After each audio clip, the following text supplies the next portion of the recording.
Cognitivism के अंदर जो थ्योरेटिकल फ्रेमवर्क में आपने कंस्ट्रक्टिविज्म में जो कॉग्निटिविस्ट अप्रोच देखी है, उसके मुताबिक हमने ये समझा कि प्याजे के वर्क ने बहुत एक मेजर हमारे लिए डायरेक्शन दी और हमें फाइंडिंग्स ऐसी दी जिसमें पता चला कि इंसानी माइंड की और उसके इंटरेक्शंस की, उसमें किस तरह से डाटा प्रोसेसिंग हो रही है, किस तरह से वो स्टूडेंट्स को एक जगह से जब इंफॉर्मेशन नई मिलती है तो वो कैसे उसमें स्टेजेस के साथ लाइफ के आगे बढ़ता जाता है।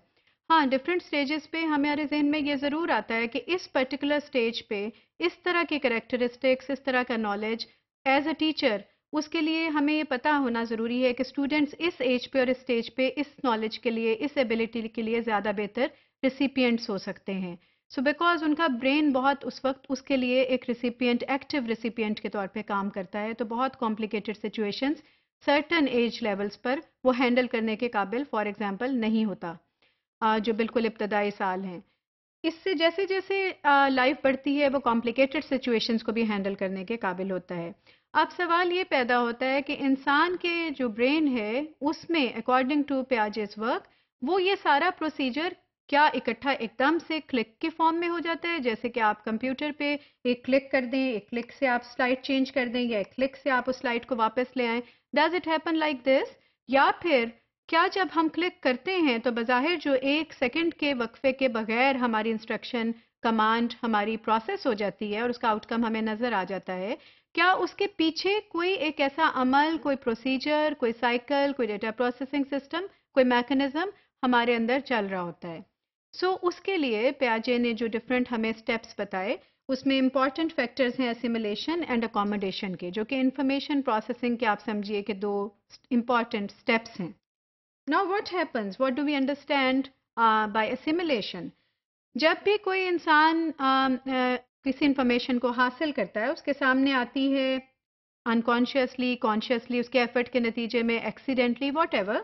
तो इंसानी दिमाग के अंदर स्कीमा मौजूद है, यानी प्लान मौजूद है, नॉलेज के ब्लॉक्स मौजूद हैं, हमारी मेमोरी के अंदर वो छोटे नॉलेज ब्लॉक्स कंस्ट्रक्ट होते जाते हैं। जैसे जैसे ज़िंदगी आगे गुजरती है, हमारा जब इंटरेक्शन होता है नई सिचुएशंस के साथ, तो व्हाट हैपन्स कि हमारी जो प्री एग्जिस्टिंग जो नॉलेज है उसमें कोई एक नई इन्फॉर्मेशन अगर आ गई तो हमारा माइंड उसको इंटरप्रेट उस तरह से नहीं करता, यानी उसके अंदर वो वाला नॉलेज, अभी नॉलेज ब्लॉक एग्जिस्ट नहीं कर रहा था। लेकिन इस प्रोसीजर को स्टार्ट जब असिमुलेशन के बारे में हम पढ़ते हैं तो हमें पता चलता है कि the individual cognitively adapts to and organizes information by using current and pre-existing schemas to interpret experiences and the external world, और फिर इट्स एन ऑनगोइंग प्रोसेस। हमारे पास जो इन्फॉर्मेशन का ज़ख़ीरा मौजूद है, हम उसी के साथ, उसी के कंपैरिजन में हम कोई नई इन्फॉर्मेशन को उसके साथ हम एनालिसिस करना शुरू कर देते हैं। जब हम उसमें कोई ऐसी सिचुएशन से दो चार होते हैं जिसमें कि हमारे माइंड के ने पहले वो वाली सॉर्टिंग नहीं की, वो नॉलेज ब्लॉक वहाँ पे एग्जिस्ट नहीं कर रहा, तो हमारा माइंड उसके ऊपर वर्क करता है। We analyse the information and if we are convinced तो हमारा माइंड उसको अकोमोडेशन में ले जाता है, यानी अकोमोडेट करना शुरू कर देता है, जो कि पहले वाले नॉलेज ब्लॉक से बिल्कुल डिफरेंट एक नई चीज़ आ गई।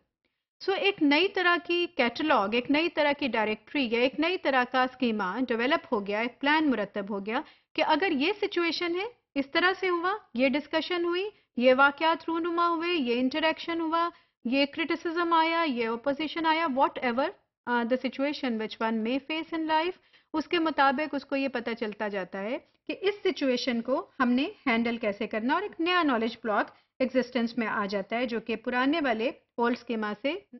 डिफरेंट होता है और वो उसमें ऐड अप हो जाता है। Existing schemas change to accommodate new information और new schemas are created that contain the new information all together. ये भी होता है कि ज़रूरी नहीं कि आपने पहले कुछ एक किया है तजर्बा और उसको आप निगेट करके ही आप नई इन्फॉर्मेशन करें। You can entirely come up with something which is absolutely new, so you can add more information जो कि आपकी लाइफ में आपके ब्रेन में एक नया सेल, एक नया स्कीमा उसका डेवलप हो जाएगा।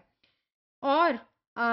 जैसे जैसे आप फिर ज़िंदगी में आगे आप जाते हैं उसमें इक्विलिब्रियम आ जाता है, उसमें आपका माइंड स्टेबल हो जाता है कि this is now what I have learned and if the similar conditions happen again you will have an answer ready in your mind for that. So इस तरह से हमारा mind